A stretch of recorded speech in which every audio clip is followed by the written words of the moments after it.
Bruno Benoliel, bonjour. Bonjour. Vous êtes le directeur financier d'Alten. On va parler avec vous de vos résultats 2008 et des perspectives pour l'exercice. L'année 2008 se solde rapidement par un chiffre d'affaires en progression de plus de 20%, également progression du résultat net de 27%. Une année qui est restée sur le même, je dirais, pied, c'est-à-dire la croissance, y compris jusqu'au dernier trimestre de cette année 2008 un peu particulière. Oui, tout à fait. L'année 2008 est dans le prolongement des années antérieures, forte croissance, très fort dynamisme. Tous les secteurs d'activité ont contribué à parts égales à peu près à la croissance, avec une mention particulière pour le secteur de l'énergie, qui a très bien performé. On a commencé à entreapercevoir la crise au mois de décembre. Donc très tard. Donc très tard dans l'année. Un mot peut-être de l'automobile, qui est un des secteurs sans doute qui a le plus souffert. Ça a été aussi tardif ? Alors oui, l'automobile, ça a été tardif. Effectivement, c'est un secteur dans lequel nous réalisons à peu près 20% de notre chiffre d'affaires. En fait, nous avons appris fin décembre que, notamment chez Renault, nos prestations ne seraient pas renouvelées, comme pour la totalité des prestataires en ingénierie, sur 2009. Donc effectivement, c'est un secteur dans lequel nous souffrons actuellement, comme les autres, mais bon, nous travaillons à nous repositionner sur d'autres métiers. Le secteur de l'énergie, justement, c'est un secteur qui a vraiment pris son envol et qui aujourd'hui est assez important pour le groupe. Oui, c'est un secteur stratégique pour le groupe. D'abord parce que c'est un secteur qui est capable d'absorber des compétences venant d'autres secteurs d'activité. C'est un secteur d'activité qui est en plein boom. Énergie nouvelle, techniques compliquées d'extraction de pétrole, pile à combustible, nucléaire. Donc c'est un secteur plein d'avenir, sur lesquels nous travaillons sur des projets longs, avec une très longue visibilité, et qui présentent l'avantage en plus d'être moins soumis aux aléas du cycle économique que les autres secteurs d'activité. Du côté des marchés des investisseurs, ils regardent en priorité sur ces résultats, notamment la génération de cash flow, donc la situation financière, pour simplifier, de l'entreprise. À la fin 2008, justement, la position d'Alten, est-ce qu'elle a été renforcée ? Oui, alors en 2008, nous avons réalisé beaucoup d'acquisitions que nous avons entièrement autofinancées. Nous avons travaillé sur la génération de cash, justement, que nous avons largement améliorée, ce qui nous a contribué de terminer l'année avec une dette extrêmement faible, 15 millions d'euros au regard des 300 millions d'euros de fonds propres du groupe. Donc nous démarrons l'année avec un endettement quasi nul, même nul à ce jour, et donc disponible pour nouvelles acquisitions. On parlait du secteur de l'automobile bien spécifique, qui donc souffre et dont effectivement l'activité va continuer de souffrir. Est-ce qu'il y a d'autres secteurs qui commencent à être touchés, qui sont touchés dans ceux qui vous concernent ? Alors en fait, il y a des secteurs qui sont acycliques. L'énergie, l'aéronautique, où nous avons souffert pour d'autres raisons l'an passé. Voilà, ces secteurs-là continuent à se développer normalement. Les autres secteurs d'activité souffrent de la crise, donc nous n'anticipons pas de croissance forte en 2009. Néanmoins, ce que l'on constate aujourd'hui, c'est que l'activité s'y maintient correctement. Du côté justement du travail de vos ingénieurs, il y a des ratios qui effectivement sont utilisés, savoir l'occupation de ces ingénieurs, comment ça a évolué justement et comment ça a évolué ? Alors en 2008, un taux d'activité satisfaisant, 94% en moyenne sur l'année, donc un taux très satisfaisant même. En 2009, début d'année difficile, donc comme vous l'avez justement souligné à cause de l'automobile, nous avons un taux d'activité qui est de l'ordre de 90%. Donc inférieur à ce que nous avons connu par le passé. On en avait parlé ensemble il y a à peu près un an, on parlait de la pénurie d'ingénieurs. Est-ce que ça a changé ? Est-ce que le contexte économique nouveau amène peut-être moins de tension sur ce marché de l'emploi des ingénieurs ?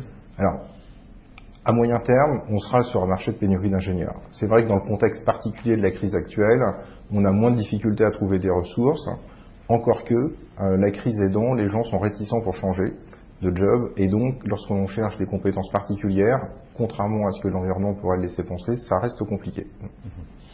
Du côté de l'activité en 2009, quel est aujourd'hui votre principal scénario ? On est encore au début de l'année, on a beaucoup de questions sur la visibilité, quel est votre principal scénario ? En fait, tout dépendra de notre capacité à résorber l'intercontrat dans l'automobile, qui en fait est le seul secteur qui vraiment aujourd'hui a ralenti la croissance et même engendrera une décroissance.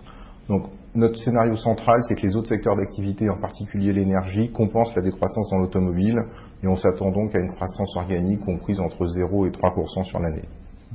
Ce qui veut dire encore de la croissance. Est-ce que la rentabilité, elle, peut tenir dans ce nouveau contexte ? Non, alors nous ne tiendrons pas sur les niveaux de rentabilité de 2008, qui sont restés vraiment très bons. L'intercontrat a une incidence directe sur notre compte d'exploitation. Payer des gens qui ne travaillent pas, forcément ça représente un coût. Nous n'avons pas encore chiffré l'impact, il est encore trop tôt pour le dire, mais il est sûr que notre marge sera en retrait en 2009. Du côté des acquisitions, celles que vous signalez récentes, alors on en trouve dans les systèmes véhicules, on pourrait dire l'automobile va pas bien, et là c'est justement dans ce secteur-là, mais vous avez une explication, j'imagine. Alors effectivement, ça peut paraître paradoxal, on peut se dire l'automobile va mal et ils réinvestissent dans l'automobile, mais qu'ont-ils fait de leur argent?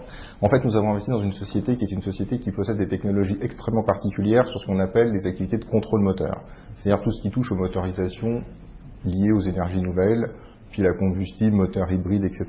C'est un secteur stratégique dans lequel les constructeurs n'ont pas désinvesti et dans lequel nous maintenons, nous-mêmes au sein de l'automobile, des prestations.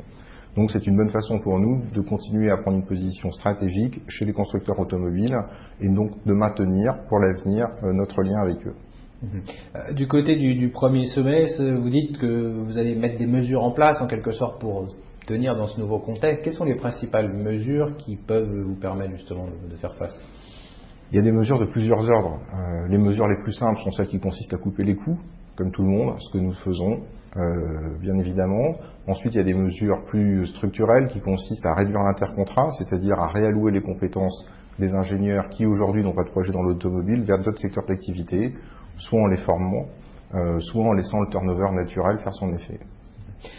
On parlait des secteurs. Du côté des pays, est-ce qu'il y a des pays qui posent problème, je dirais, aujourd'hui, quand on regarde l'évolution économique, on en voit certains, y compris dans la zone euro, qui ne sont pas dans la même situation que d'autres. Il y en a qui ralentissent et puis il y en a qui sont clairement en dépression. Est-ce que ça a un impact pour vous sur certains de vos secteurs? Écoutez, il n'y a pas pour nous de différence particulière entre tous les pays européens aujourd'hui. Certains sont rentrés dans la crise plus tôt que d'autres, certains sont rentrés en récession même sévère plus tôt que d'autres. Aujourd'hui, on peut dire que tous les pays européens sont touchés et en fait, le succès d'Alten dans certains pays européens dépendra plus de la capacité du management à se battre et à gagner des parts de marché que du contexte économique. Vous parliez tout à l'heure de possibilités de croissance externe. On a parlé de quelques acquisitions là récemment. Quelles sont justement les priorités? On vous a vu beaucoup parler d'énergie. Est-ce que c'est dans ce domaine-là ou dans d'autres domaines? Alors, nos acquisitions se feront, comme par le passé, de façon très opportuniste. De façon stratégique, nous cherchons des activités de niche ou des activités qui nous renforcent sur des secteurs tels que l'énergie, par exemple, ou l'aéronautique, voire même le secteur bancaire, où cela peut paraître paradoxal également, mais il y a des opportunités de croissance. À l'étranger, nous considérons que l'Espagne est déjà assez bien staffée en termes, nous avons la masse critique. En revanche, en Allemagne et au Benelux, c'est là que sont les deux zones géographiques dans lesquelles nous souhaiterions nous renforcer, si possible en 2009 ou en 2010. Est-ce que le contexte plus volatile, on va dire, sur l'économie, ou plus difficile sur l'économie, aidera à des acquisitions ou justement les rendra plus difficiles? Quel est un peu votre point de vue là-dessus sur la conjoncture? Normalement, la conjoncture devrait rendre les acquisitions plus faciles, elle devrait également coûter moins cher et rendre les vendeurs plus raisonnables. La concentration du marché devrait s'opérer puisque aujourd'hui le marché se contractant, les tarifs étant sous pression, les marges également, on devrait assister logiquement à voir certains acteurs se vendre à des groupes de taille plus importante. Donc nous sommes là pour consolider le marché. Il faudra attendre maintenant quelques mois que les vendeurs aient pris conscience de la baisse de la valeur de leur société pour pouvoir réaliser des transactions dans des conditions satisfaisantes. Merci beaucoup Bruno Benoliel d'avoir été avec nous. On rappelle que vous êtes le directeur financier d'Alten. Merci.